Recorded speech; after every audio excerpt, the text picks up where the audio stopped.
So right now I'm just finishing up my down sets. Honestly, bench is feeling absolutely incredible right now. I'm not exactly sure why it all of a sudden is going well.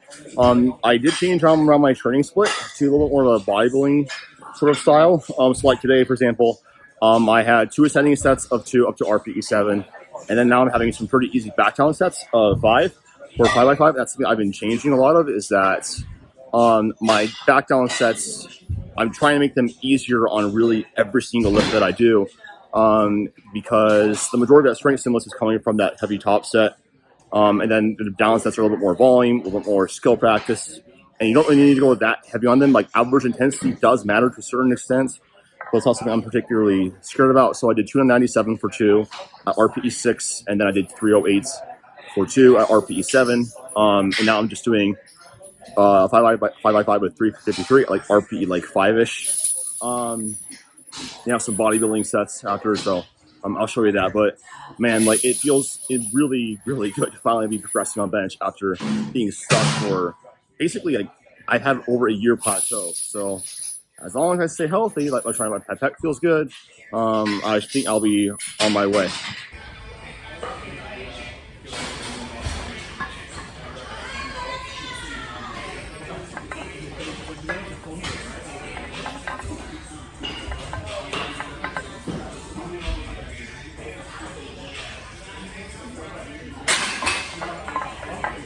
So something I want to talk about really fast that I've kind of realized, and what I'm telling a lot of my clients more, is sort of how important hand pressure is on the bench press. So when you are on the eccentric part of it, unracking it, most of the pressure in your hands should be on these 2 fingers, with these fingers feeling relatively loose.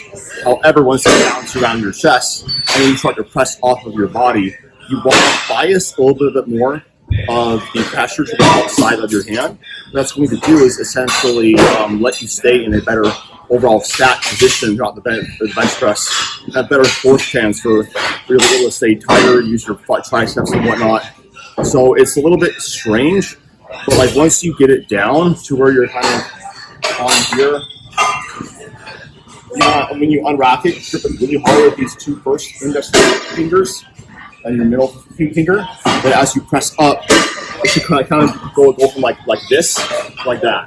You kind of see how when I press that, how the angle of my elbow automatically changes. That's going to be a little bit better force transfer. So something to try out. All right, so I just finished up training. I had a couple of client calls.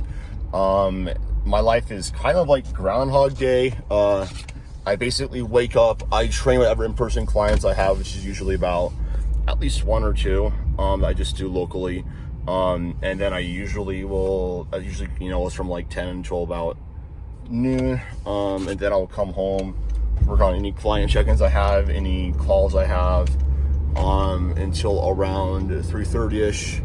And then I will generally go to the gym and train from about 4:30/5 until 7-ish. Usually I'll have some calls after that and some clients I have to take care of. And then when I come back from that, I usually will, if I have to go get groceries, I'll get that done. And that's usually around, about 7 until 9:30-ish. And then I'll usually shower, and then I'll eat, and then until around, I don't go to bed until like 2 or 3 in the morning, just because I usually don't have to wake up until around 9. And that's usually like a decent amount of time for me to go to sleep. Like I try to be in bed around like, honestly about like 2 at the very latest. But sometimes I just have, to get client work done. So I usually get around 7-8 hours of sleep on the weekdays. Sometimes it's a little bit less depending upon what I'm going through. But yeah, like I'm really busy with client work and whatnot, but absolutely loving it. Just clients are absolutely crushing it. If you guys are following me on Instagram, I'm trying to now share a lot more about like what my clients are doing. Is I haven't done a very good job with that. It's kind of hard when like not all my clients post on social media and they don't necessarily want to be showed off, and that's totally fine. Like they're ultimately paying me for a service, and not all of them they don't want to be on in the public eye or whatever. But I'm like really proud of them. I know one of my clients did a bodybuilding show, came in 5th the 4th and 5th in master's class. Dieted really hard for that, and then I've had a lot of clients in meet prep and just in general, like, you know, clients like losing weight, etc. Like, I work with basically everybody. I do prefer working with more of the strength athletes and more like the powerlifting type, just because like that's my main thing that I like doing myself. So that's something that I try to do. But besides that, like, my training is going pretty well right now. Ever since I realized I had this thyroid issue, on medication, it's been about like a week.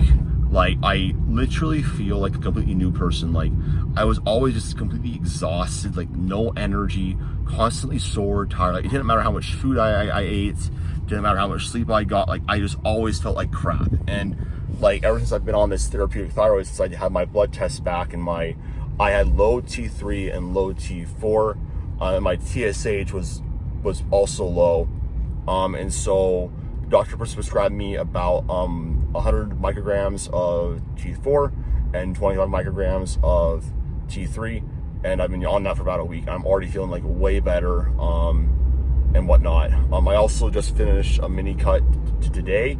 I think I know what a surplus is, but like, my body's kind of weird, and like, because I'm not hypothyroid anymore and I'm on medication, I'm not sure like what my maintenance calories are, but like, I lost about 8 pounds in 2 weeks because I was having like some pretty bad GI issues.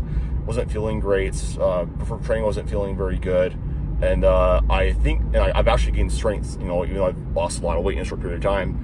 And my theory is because I was dealing with all this stress and shit from like the digestive issues and just not being able to sleep well. And now that my body isn't dealing with that, I'm less bloated, I'm less inflamed, and all that, you know, all that fun stuff. My body was actually able to adapt and spend its resources actually adapting to the training I was doing. So yeah, I'm like 186 flat right now, but I should be up to like 190 bare minimum, and then I should be bare minimum like in October 15th. I want to be like 195, like bare minimum, and just see like how I do there. Training is going well. Right, I'm not starting prep yet. Right now I have a little more of an intensity block. I have doubles on squat and bench press, and on deadlift I think we're doing singles. I haven't seen exactly what we're doing. My coach still needs to update the programming, but I'm feeling much better. I'm optimistic about progress and how life is going in general. I wanted to talk about one thing, because I do think this is important for people to consider when they are training and they're not making progress. I think that you have to really be okay to analyze and really be self-critical about like what you're doing.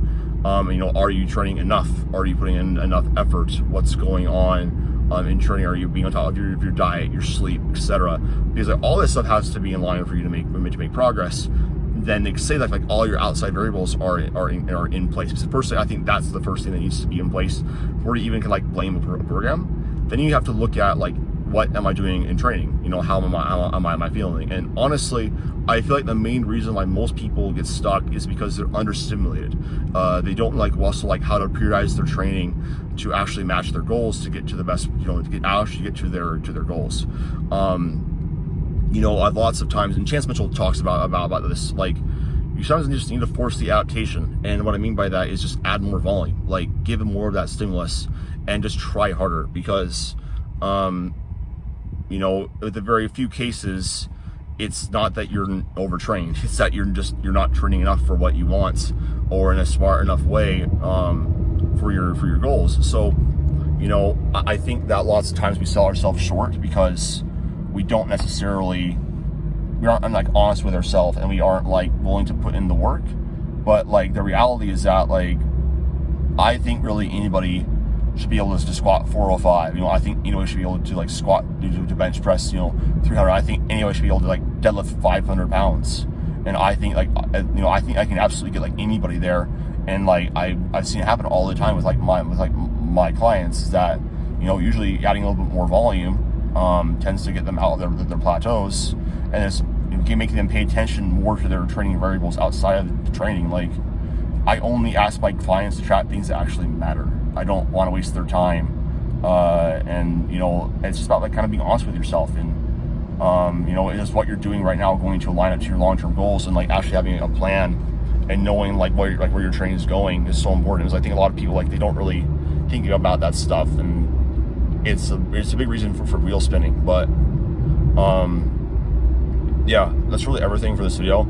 I know it's kind of short. I want to do a little bit more vlogs going forward, just because I feel like I've had so many voiceovers and I have so much intellectual content already on my channel. I want to kind of flip things over to, like, I'm still going to include like educational stuff, like more podcasts and you know, maybe a occasional voiceover. But I'm probably gonna like start vlogging like a little more of my trainings sessions, giving my like feedback like during the training and whatnot, and just trying to, like, I guess, relate to my audience a little bit better, because I think that's something I can improve on. So anyways, thank you guys for watching. If you guys like the video, please like the video and be on the lookout for more vlogs. If you guys are interested in coaching or programs, click the link down below, follow me on Instagram, and I'll talk to you later.